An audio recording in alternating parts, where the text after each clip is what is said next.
नमस्कार, खटाना बुलेटिन में आप सभी का हार्दिक स्वागत है। 15 फरवरी से फायर सीजन की शुरुआत हो चुकी है। इसको देखते हुए वन विभाग अलर्ट मोड पर है। इस साल बारिश कम होने की वजह से वातावरण में नमी कम है। इस वजह से वन अग्नि की घटनाओं पर अंकुश लगाना वन विभाग के लिए चुनौती बन सकता है। बीते 3 साल में पिछले वर्ष वन अग्नि की 35 घटनाएं हुई थीं। विभागीय मंत्री सुबोध उनियाल का कहना है कि वन अग्नि की घटनाओं को रोकने के लिए आम जनता की सहभागिता जरूरी है। इसको लेकर अपने प्रथम चरण में 72 गाँव में ग्राम प्रधान की अध्यक्षता में वन अग्नि ग्राम प्रबंधन समिति बनाई है, जो वनों की मॉनिटरिंग करने का काम करेगी और वन अग्नि की घटनाओं पर अंकुश लगाने में मददगार साबित होंगे। इसके साथ ही विभागीय अधिकारियों को निर्देशित किया गया कि वे अपने क्षेत्र की मॉनिटरिंग करने का काम करें। देखिए, भाषा संस्थान का जो शुरुआत हुई थी, इसका उद्देश्य यही था कि विभिन्न बोली भाषाओं को बढ़ावा दिया जाए, उनके उत्थान के लिए काम किया जाए और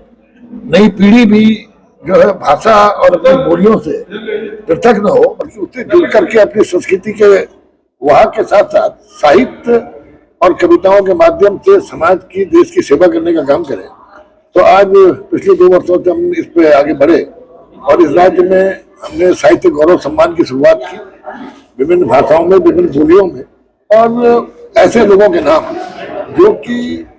साहित्य के क्षेत्र में, कविता के क्षेत्र में एक ऐसा स्थापित नाम है जिसको पूरी देश दुनिया के लोग जानते हैं। मतलब सुमित्रानंदन पंत जी के नाम से पुरस्कार की शुरुआत की, पितामह बटवाल जी के, गोविंद चातक जी के,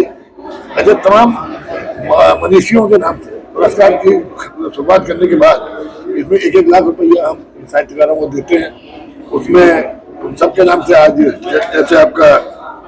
गुमानी पंत पुरस्कार, सुमित्रानंदन पंत पुरस्कार, भजन सिंह बिरसी पुरस्कार, गोविंद चातक जी पुरस्कार, उज्ज्वल चिश्ती जी पुरस्कार, पूरण सिंह अध्यापक जी पुरस्कार, महादेवी वर्मा जी पुरस्कार, शैलेश मटियानी जी, पितामह बटवाल जी और भैरव दत्त झूलिया जी, जो मूर्धन साहित्यकार रहे हैं, पत्रकार रहे हैं, इन सबके नाम से यहाँ पर अपने राज्य के सभी साहित्यकारों के बीच में एक जूरी बना करके, जिसमें देश के ख्याति प्राप्त साहित्यकारों को रखा गया था और उनके द्वारा इनके चयन की प्रक्रिया की गई और इस तरह चयन होने के बाद आज उनको मुख्यमंत्री जी की उपस्थिति में सभी को सम्मानित करने का काम किया गया। तो हमारा उद्देश्य यह है कि इससे नौजवानों को प्रेरणा ही मिले, क्योंकि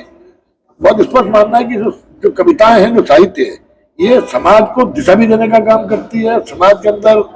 विभिन्न कुरीतियों से लड़ने की शक्ति देने का काम भी करती है, कुरीतियों को उजागर भी करती है। तो इनका साहित्य का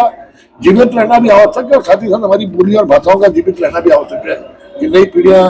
इसके साथ जुड़ करके इसके कैरियर के रूप में काम करें, ताकि